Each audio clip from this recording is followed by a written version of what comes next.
শ্রাবণ মাসে যেমন জলধারা বাহিত হয়, তেমনি মা লক্ষ্মী প্রসন্ন হলে আপনার গৃহে স্বর্ণধারা বর্ষণ করেন।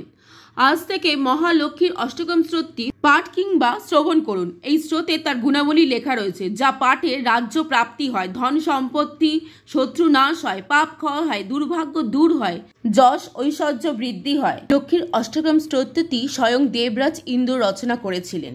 মহালক্ষ্মীর অষ্টকম স্তোত্র।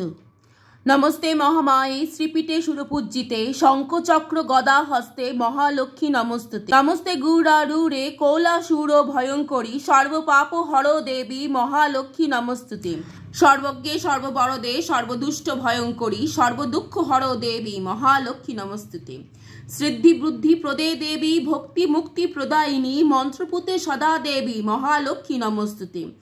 আদ্যন্ত রহিতে দেবী আদ্য শক্তি মহেশ্বরী জগৎ যোগ সংভূতে মহালক্ষ্মী নমস্তুতে। স্থূল সূক্ষ্ম মহারৌদ্রে মহাশক্তি মহোদরে মহাপাপ হর দেবী মহালক্ষ্মী নমস্তুতে। পদ্মাসন স্থিত দেবী পরব্রহ্ম স্বরূপিণী পরমেশ্বরী জগত মাতা মহালক্ষ্মী নমস্তুতে।